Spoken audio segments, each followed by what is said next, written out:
Alright guys, so now what I'm going to do is I'm going to show you how I do the actual camo pattern itself. For this I'm just going to take this piece of cardboard. This is actually from like one of those things you buy at Bevmo when you get a bunch of wine. It's like a little wine holder. Just a piece of cardboard. So what I decided to do is go out and kind of get like pantyhose, give this a try. It's got a pretty good pattern that it applies when it comes together, depending on how big the object is that you're messing with. So you'll kind of see how the pattern is.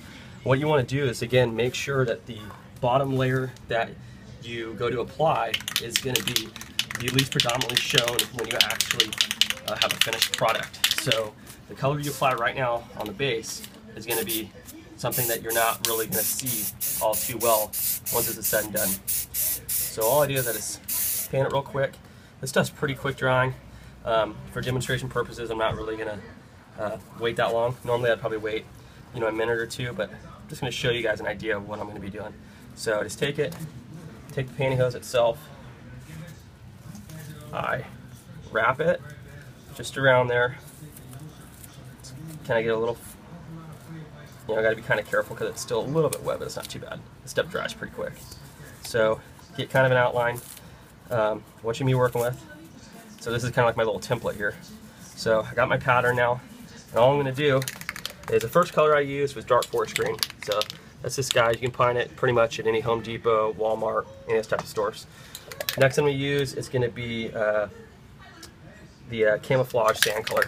So just shake this stuff up real quick. And again, normally if you're going to actually be painting the rifle itself, take a little extra time to shake this stuff up. But that's the color we're working with. And just briefly just go over it real quick.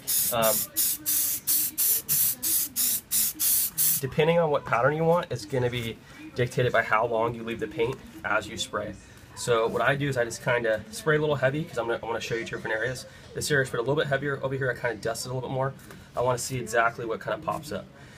So let it sit for a minute just so that I don't completely ruin the pattern as I take it off. But again, for demonstration purposes, I'll just speed it up a little bit faster. So kind of give you an idea of what I'm going to be working with. So as you can see, the heavier you spray this, the more it's going to block out the actual pantyhose. So it's more of a dust color, depending on how predominant you want the color to come out. I'm going to be using two different colors.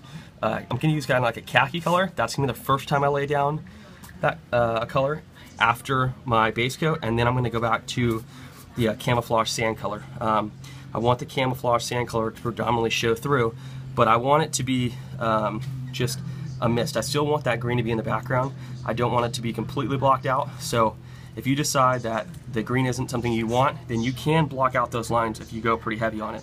If you choose to go a little lighter, you can see that it's still wet. But you can see that it's not as the actual khaki color Camouflage sand doesn't actually show through all the way. So that's something you guys can work on.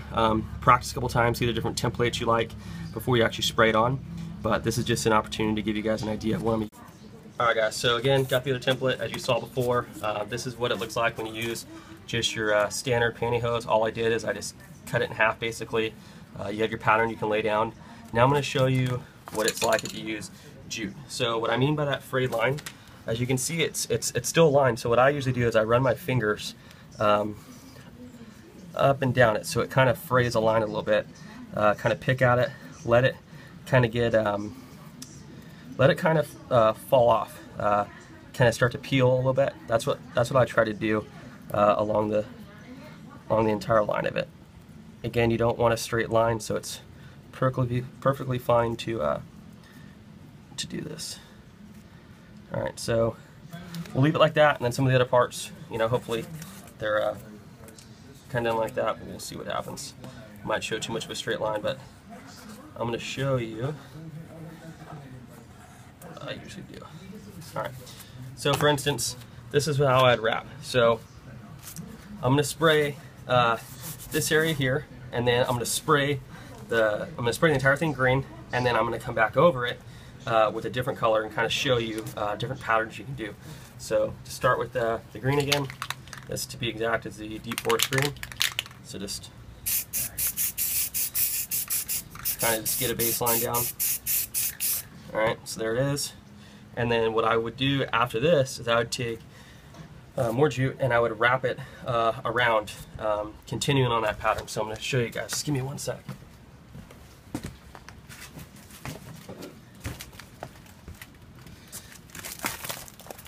Okay, so you can buy this. I believe I purchased this at Michael's. This stuff is like $4 or $5. It's pretty cheap, and it can be found pretty much anywhere. I'm sure you could find it at Walmart or any other different places. So you got the pattern there, and all I'm going to do, I'm going to wrap kind of back over that pattern a little bit. I'm just going to continue it some. But this time, when I go to spray, I'm going to spray with the Camouflage sand color. So don't worry about this area. I just sprayed it. I'm just trying to work on this little area for demonstration purposes. So here we go.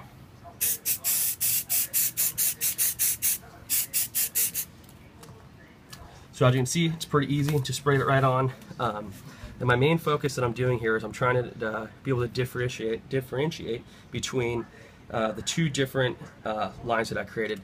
Now, as you go on, as you put on different coats, you continually wrap the entire rifle. So you spray a coat, you got your base coat, nothing on there. Then you spray with your first wrap, and then again when you have your next color, you wrap it again and you spray another coat, and then you wrap it again and spray your third coat, or however many coats you're going to do. Every coat you do, you wrap again and again and again, and that way it creates this pretty cool pattern. It's not for everybody. I'm starting to like the pantyhose look a little bit better, but the cool thing is when you're using these kind of rattle cans, you can change it in a heartbeat. So it's just whatever you decide that works best for you. Don't always go with what everybody else is doing. Do stuff that you like. That's kind of the cool thing about working with paints like this. You can kind of do whatever you want. So as you can see, this is the pattern it starts to create. Now I know this is like a little area to work with, but that would be predominantly across the entire rifle itself. You have to understand that depending on what colors you're working with, they're going to show. For instance, you know, using a desert sand color with a green, you're going to see the green pop out a little bit more than you are the tan, because it's the eyes attract to that color a little bit more than the desert sand color.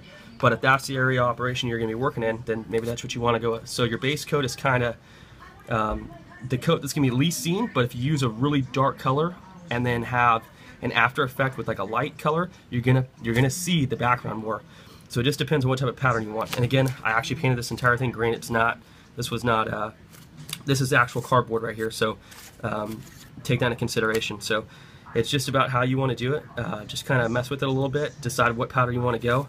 I'm gonna wrap it one more time, and I'm gonna spray it again, just so we can kind of see what type of effects we get. So just take it.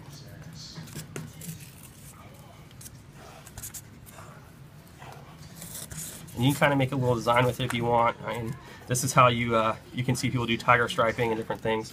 Everybody's different, so you just kind of go with whatever you want. So there's the first.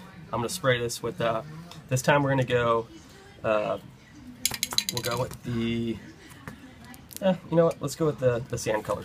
So we'll start off with the sand color. And then we'll come back. And remember, when you guys are actually doing this on a rifle, take your time. Don't rush or anything like that. Make sure that everything's correct. Don't just start splashing paint on it for no reason. All right, so come back, and now we'll go with the deep forest green. Let it sit there for a moment. And again, I'm just kind of creating a pattern a little bit, just kind of playing with it, seeing exactly what I like. It's just it's up to you. You determine what you want to put on there. But I would definitely recommend doing this before you actually paint your rifle. It's not that it'd take forever to change the actual rifle itself, it's just more of a pain in the ass. It's you know, I don't know about you, but I'm not trying to be out here all day wasting time. You know, it's a fun little project to do, but at the same time, you know, time is the essence. So here we go. Let's take this off. You'll start to see. Another thing is make sure you let it dry too when you're actually doing your rifle. Don't just start yanking stuff off. I'm just doing this to keep the video as short as possible. So you got the two different things. We got the kind of the fish netting that we used, that type of pattern. Again, this is super easy to do. I mean, you literally just take this, put it over, and you're done. You can actually still use a fish net and use this technique using the jute doing that. It's just it looks a little bit different, so it's not for everybody when you do that type of pattern. It looks a little weird because the fishnet kind of gets broken up a little too much in there. If you do the whole entire rifle, I mean, it could look better. I've never actually done the rifle with the fishnet and the jute at the same time, but this is what it looks like if you go with the jute route. So you can see it starts to blend in a little bit more. It starts to cause that camouflage pattern that you're looking for. It's a small little area we're working with right here, but you have to try it yourself, get down, get dirty, and understand what you're working with when you do this type of stuff.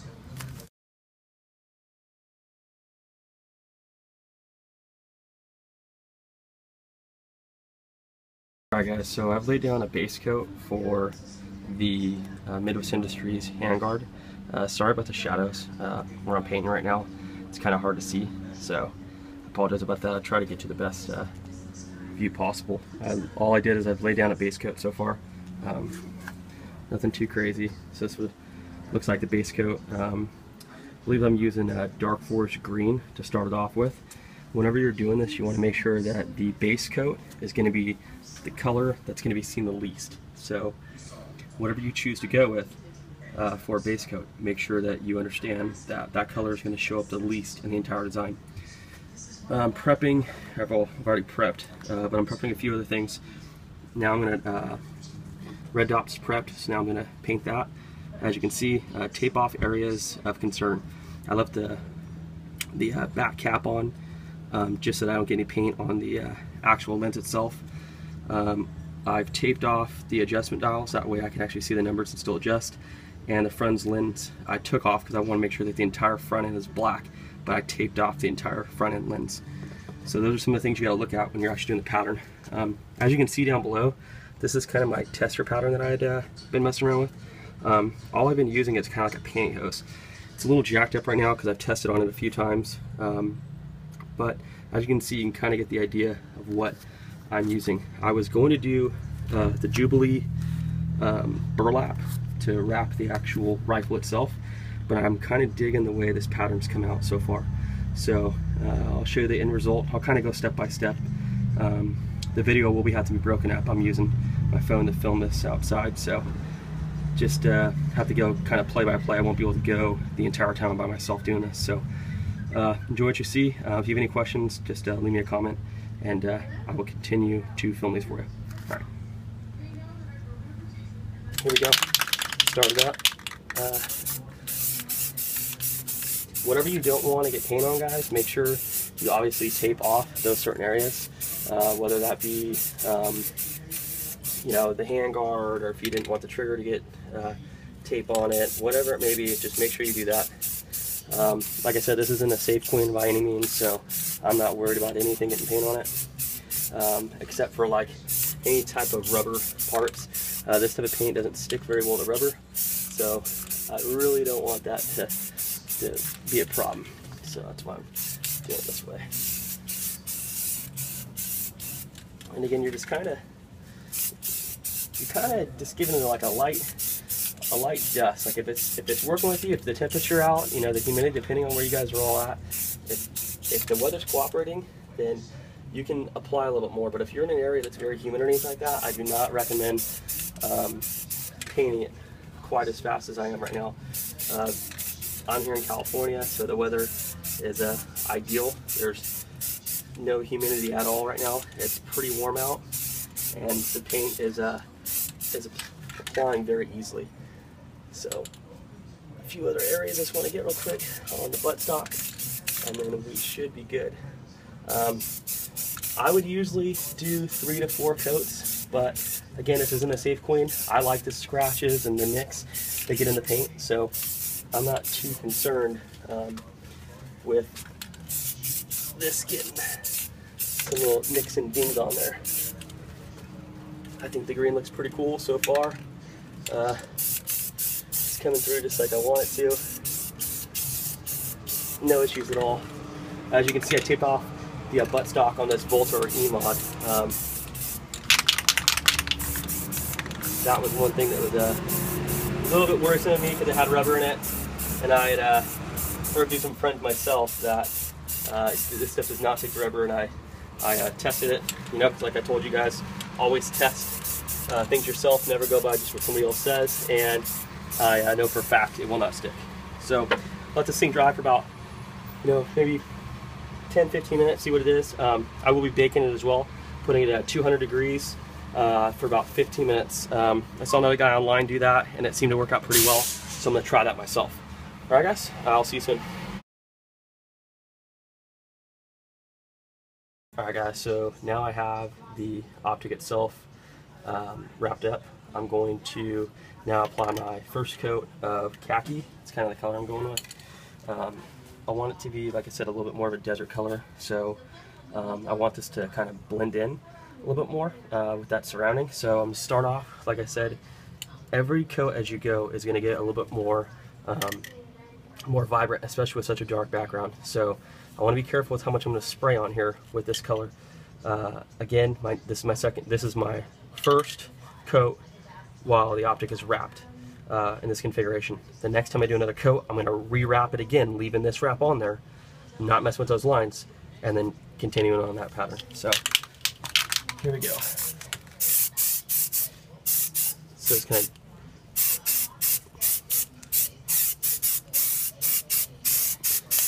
of just lightly dust that. Don't sit in one area too long. You want to make sure that you get all the areas where the lines are, but you don't want to sit in one particular area too long. So start when you spray, make sure you start before you get to it, and then as you let off on it, let go, and then as you come back on, start applying right before you touch it. And make sure you keep I usually go about 6 to 8 inches away, give or take, and I just make sure that I just do even strokes. Keep applying, keep going.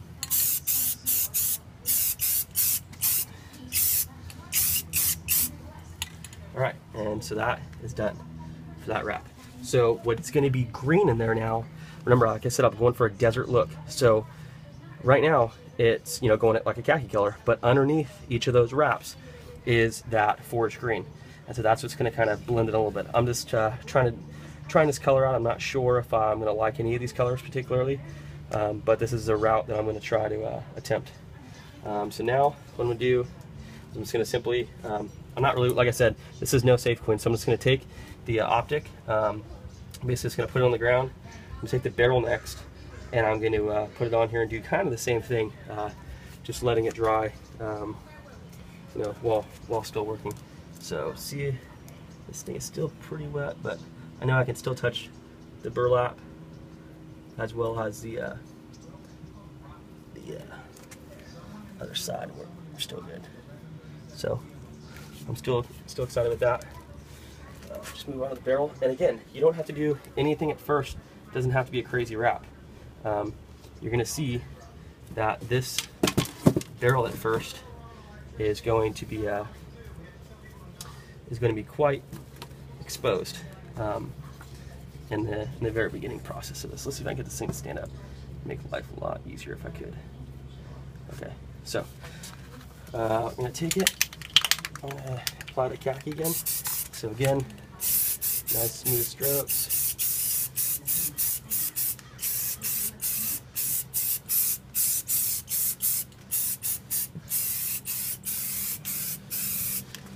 And the khaki looks pretty good so far. I don't mind that color at all. I wasn't 100% sure on how well I'd like it, but it's doing pretty well. I like it.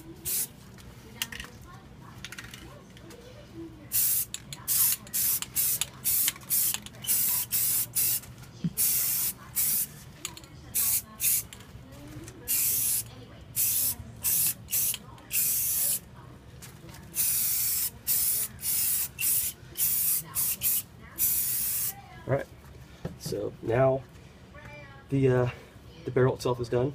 I'm going to leave it there for about 15-20 seconds, and then move on to the handguard.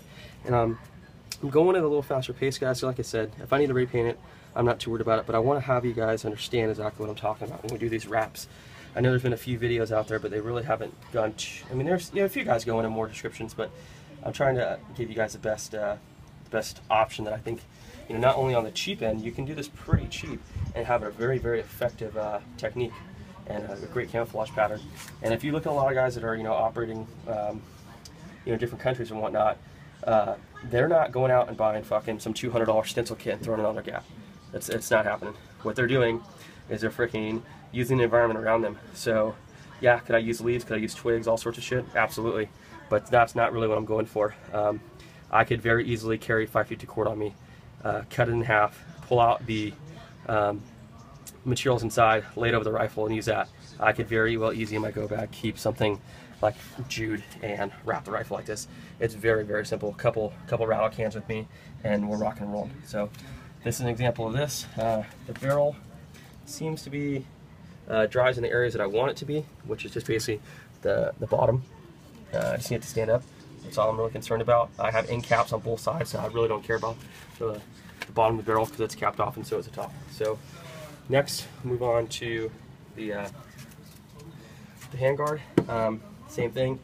I'm going to leave this boy standing. It's easy, and I'm going to come on into spraying this. Just remember, guys, start at 4 before you touch it. Nice even coats. Try to keep your hand around the same distance, and really all that shit really doesn't matter that much. But if you're trying to get a pretty good look, you're gonna want to have consistency. And if you want to be consistent about this, you need to keep the pattern flowing the entire time about the same distances. Yeah, you could very well easily go have this done somewhere. Take up a couple $100, even thousands of dollars, depending on the individual that's doing it for you. But at the same time, when you're doing stuff like that, that's not you doing it, that's somebody else doing it. In life, there's times where you have to step up, become a man or a gal, or whatever you are, and step up to the plate and do shit yourself. Sometimes you got to just get out there, give it a try, don't be too scared. Nothing's really going to go wrong, it's just paint, you can always repaint it. It's not that big of a deal, as you can see. I mean, I'm fucking with it, I'm not too worried about it. That was my barrel falling over, so I'll just repaint that real quick before I finish this up. And actually, that barrel dried pretty well. Actually, happy about that. And again, all it's doing is just when the barrel falls like that, it's not that big of a deal because I have the Jude wrapped around it. So all that's happening is the barrel itself is just hitting Jude. So I'm not really worried about it. So let this bad boy stay up there. Take the barrel. I'm going to stick it on there as well. See if I can actually balance this out. I don't know if that's going to happen, but we'll find out. Yeah, we're good. So just quickly spray that bad boy real quick.